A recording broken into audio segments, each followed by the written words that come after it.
May 1961. Two brothers in Italy twist a dial. They are not supposed to hear this. Static.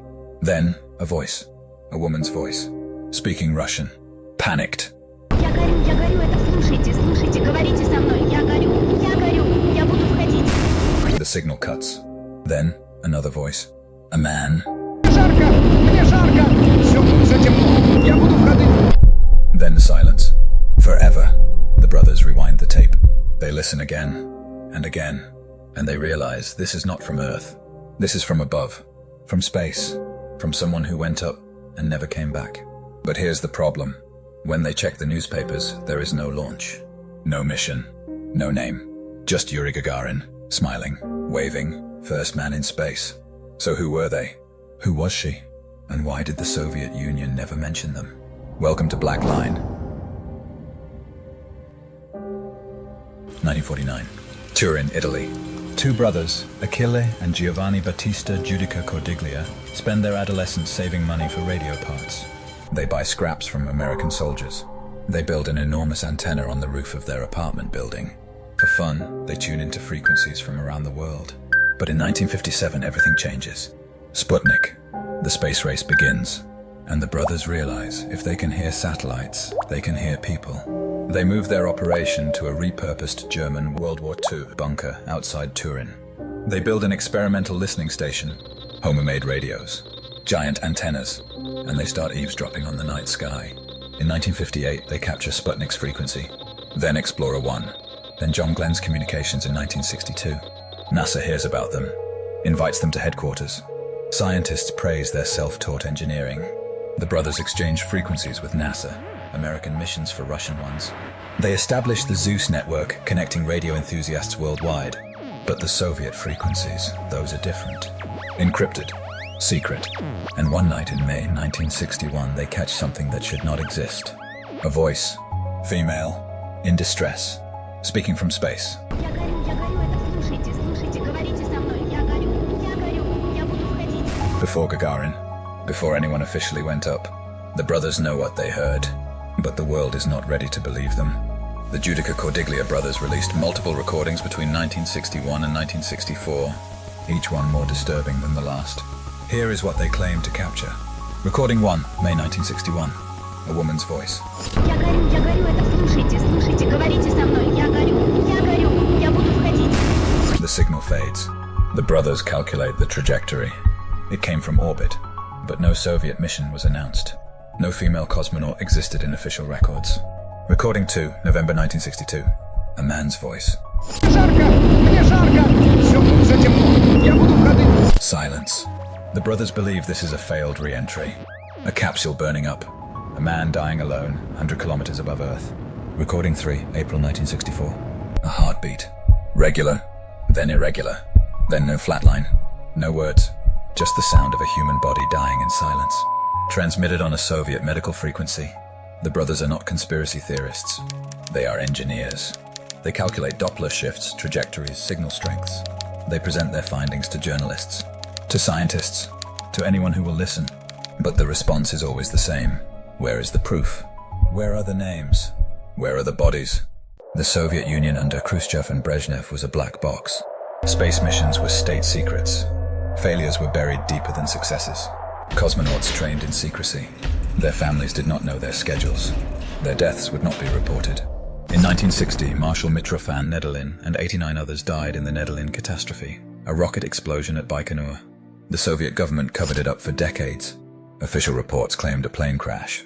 The truth emerged only after 1989. If they could hide 90 deaths on the ground, what could they hide in space?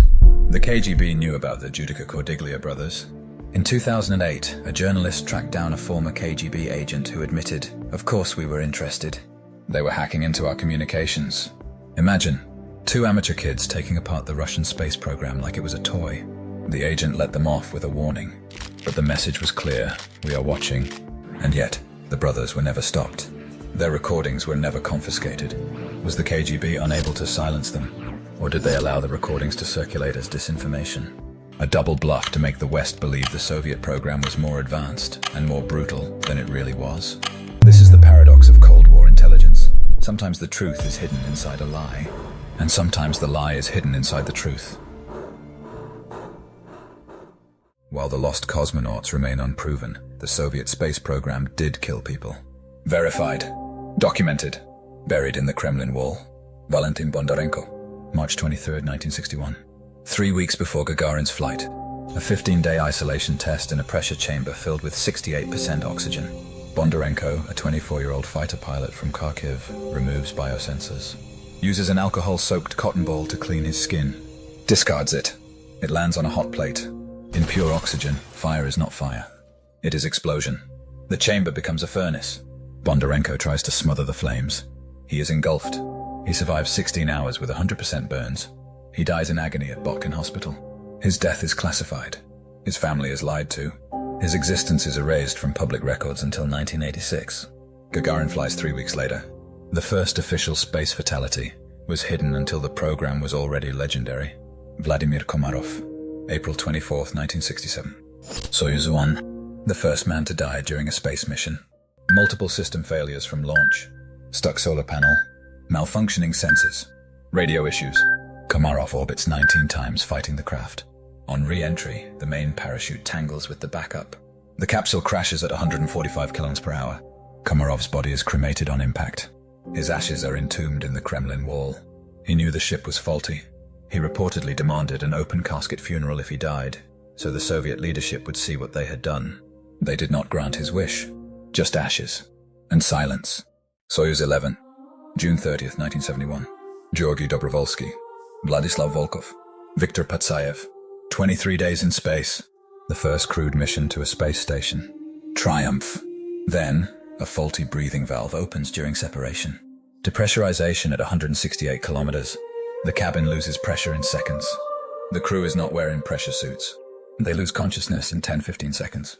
They die in less than 2 minutes. Their faces show bruise-like spots.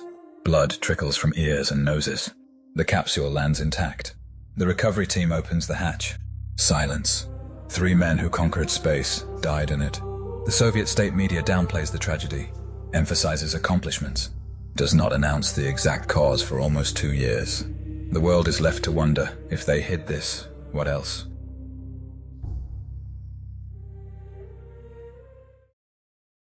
James Oberg, former NASA trainee, mission control specialist, historian, the world's premier authority on the lost cosmonauts legend. He spent decades investigating, declassified thousands of Soviet documents after 1991, tracked every launch, every orbit, every frequency. His conclusion: no credible evidence supports the existence of phantom cosmonauts. The Judica-Cordiglia recordings? Oberg found that native Russian speakers could not verify the translations. The German teacher who spoke Russian provided interpretations that matched what the brothers wanted to hear. The Doppler shifts, compatible with terrestrial signals, not orbital. The heartbeat recording, medical equipment interference. Pyotr Dolgov and Ivan Kachur, names linked to lost missions, were high-altitude parachutists, not cosmonauts. Their deaths were tragic, but they were not in space. And yet, Oberg's own research uncovered something chilling. Inconsistencies in Soviet reporting. Gaps in launch schedules. Cosmonauts who appeared in training photos, then disappeared. Not dead, just reassigned. Silenced. Erased from the narrative.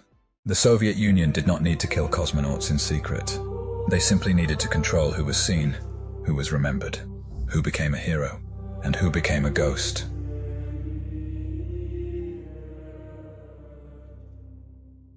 So, did the lost cosmonauts exist? The evidence says no. No bodies. No launches. No declassified documents. Just recordings that cannot be verified. Signals that might have been terrestrial. A legend built on Cold War paranoia and the human need to believe that governments hide the truth. But the Soviet Union hid Bondarenko's death for 25 years. They hid the Nedelin catastrophe for 30. They hid the true cause of Soyuz 11 for 2 years. They controlled every image, every word, every name. And in that darkness, who can say what else was hidden? The woman on the tape. The man burning in orbit. The heartbeat fading to silence. Maybe they were test pilots. Maybe they were hoaxes. Maybe they were something else entirely. Or maybe, just maybe, they were the price of being first. The cost of winning a race that no one else knew they were running. Voices that reached Turin, but never reached home. The Judica-Cordiglia brothers died believing they heard death in space. NASA believed them enough to invite them in. The KGB believed them enough to visit. And the world still listens. Static, needle trembling, waiting for a voice that will never answer. What do you believe? Hoax or history? Disinformation or death? Tell me what you think below. And if you want to hear what else was hidden during the Cold War, subscribe. Because at Blackline, the world doesn't end where your senses do.